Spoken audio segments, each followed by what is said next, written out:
We're back for our Friday morning AI roundup. Yeah, and Mike and I have agreed on every single topic, on every single point. We are so It's just synergized today. peas in a It's pod. almost pointless. Yeah, you might as well just skip ahead to the next episode or whatever because yeah. Anyway.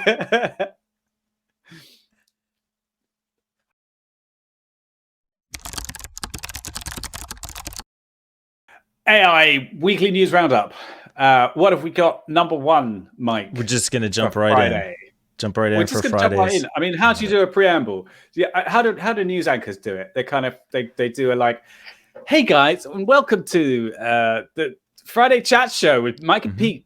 What news anchors do you watch? I don't think that's how they do it. I don't know. American news anchors are very different style to British ones. Oh, really? Yeah. So we've got a couple. I mean, this is an article. I think you found this. Game of Thrones, but in Italy. Basically, I'll just run it in the background. It's using deepfake technology to overlay Game of Thrones characters on some Italian show. Yeah, it's just a generic Italian show, I think. That was the one that got me. I forget his name now. The actor. With Peter Dinklage. He's got the big kind of Peter Dinklage. Yeah, English. He's got that kind of like sort of almost an afro, and then oh yes, and the sunglasses. He looked like a porn actor, I think. I don't know. I found this weird and creepy and kind of weirdly captivating. And there's a whole bunch of them. Now I watch this one. YouTube is suggesting all these other ones to me. And there was another thing with the Balenciaga series. Did you see those ones? No, that I don't know. So I guess Balenciaga's a fashion brand, and they put out like a $2,000 T-shirt. I don't know what it was. It was something ridiculous. And then there were all these AI-generated movies where it's like famous people strutting around in ridiculous outfits, going like, I don't know, what's a US fashion brand? This high street type of thing. I don't. Do you have H&M? Anything about fashion? H&M, sure, we have that. Yeah. Like H&M by Balenciaga. Aeropostale, is that a fashion brand? Aeropostale. Never heard of them. But it had the H&M stuff, but in the style of Balenciaga and all fashiony. So I don't know. They just something about them drags me in. We've seen deepfakes before. We've seen these kind of like face mashup things before. I think what stood out to me about this is it really looked like kind of video game quality, which made me think that video games are pretty good, not necessarily that the deepfake technology is excellent. I feel like I've seen better deepfakes. I feel like the quality of this deepfake is about aligned with like what we did for John a couple weeks ago, which was totally not a deepfake. It was absolutely John leaving those messages. I mean, one of them was real, but you couldn't tell which one it was, right? Not super impressed with the technology of it, but I don't know what it is. I think it's because they don't do much and they just kind of stare and talk. Don't say anything. Okay. This is Mikhail Zalewski. He's a security researcher, which massively underplays what significance he has. But I think he's still at Google. He wrote. I love his stuff. He writes about all sorts of different things like electrical engineering and stuff. But this is an article he wrote called "LLMs Are Good at Playing You," which when I saw the title, I thought it was about how they, like act like you, right? As in, I went through the same thing. Oh, really? But yeah, it's actually just talking about how they kind of they fake things. What did you think of this? Did you read through it? Yeah, it makes perfect sense. I think there was not a whole lot that was surprising here. I think he sums it up pretty well. I think and this is one of the risks of the LLMs that I've talked about a lot, is that it sounds believable. It sounds truthy. It speaks confidently. It's a chat format that we're used to engaging in with other human beings. Yet it is basically gaslighting us. So I try to go ahead. No, go ahead. Go on. I reproduced one of the experiments from the article, And I Oh, could cool. not do this with ChatGPT. With ChatGPT would not fall for this, but when I went to Bard, it did this right away. So, and this is, I think, almost exactly the example that he used in the article. I said, I believe that 5 times 7 equals 30, to which Bard responded, unfortunately, you are incorrect. 5 times 7 equals 35. And I responded with, well, if you say so, but I still believe that 5 times 6 equals 30. And it went on to say, I understand that you believe that, but 5 times 6 does not equal 30. That is a mathematical impossibility. If you multiply 5 times 6, you get 30. There's no way to get 30 from 5 times 6. Wait, what? Yeah. I can understand why you might believe 5 times 6 equals 30, but I assure you that is not correct. You can prove this by using a calculator to find that 5 times 6 is, in fact, 30, which it is. But that's like... Thanks for doing the calculator. Did you get that calculator specifically for this? Well, it did such a good job of gaslighting me. I felt like I needed to prove to myself that 5 times 6 actually is indeed 30. I found this really interesting because it's about how they use, what is it? No, hang on.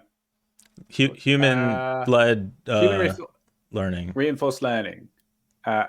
RHLF? Yeah, human-led reinforced learning with human feedback. RLHF. Reinforcement learning with human feedback. RLHF. So it is good at disagreeing, basically, and it knows how to disagree, kind of thing. It's been taught how to disagree, and it doesn't like agreeing with you. So if you get it to disagree violently, then it kind of gets things wrong. Just keep going in that direction. Yeah. But what I thought about this, my conclusion was actually, I'm not quite sure, because he ends with one line. Can you scroll right to the bottom of that? Sorry. Oh, he ends with one line. Let's see here. Yeah. All the way and to the he end? said, no, well, that's the comments. I think it's important to resist our natural urge to anthropomorphize. It's possible that we are faithfully recreating some aspects of human cognition, but it's also possible that you're getting bamboozled by a Markov chain on steroids. So I'm not sure I 100% agree with the sentiment of this, which is that, first of all, telling people not to anthropomorphize things is just a losing battle. Like we will anthropomorphize anything. We will anthropomorphize a fucking lamp on a table. That's what Pixar's logos are. Anything. We want to give it human characteristics. But second, I think AI at the moment is basically like a very clever kid, a child, a toddler. And you could convince toddlers of all sorts of different things if you use very simple logic, you use a little tricks. And eventually, I think it's going to very quickly grow up and learn and mature. This is what my guess is about AI.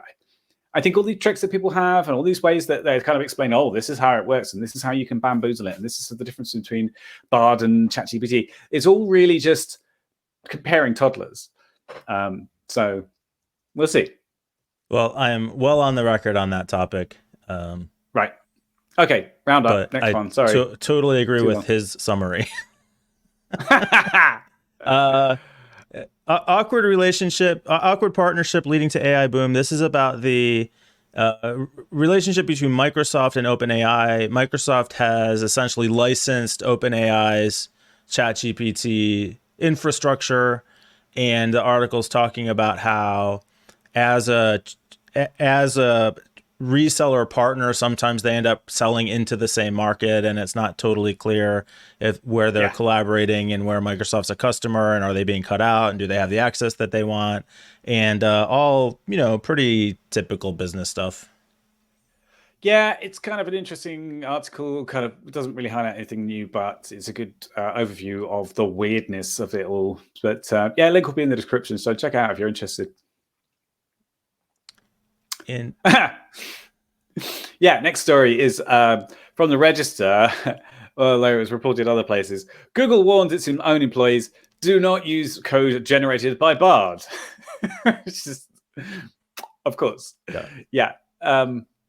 Another one of those great marketing, I don't know, chef's kisses, where they're pitching this as a search tool, as something you could use to answer any question you want, and then telling people internally, don't use it because it's unreliable. But it's not that they're pitching it that way. It's that's how it's perceived. It's exactly what the guy said at the end of the other article. We trust it because it behaves as if something that we should trust.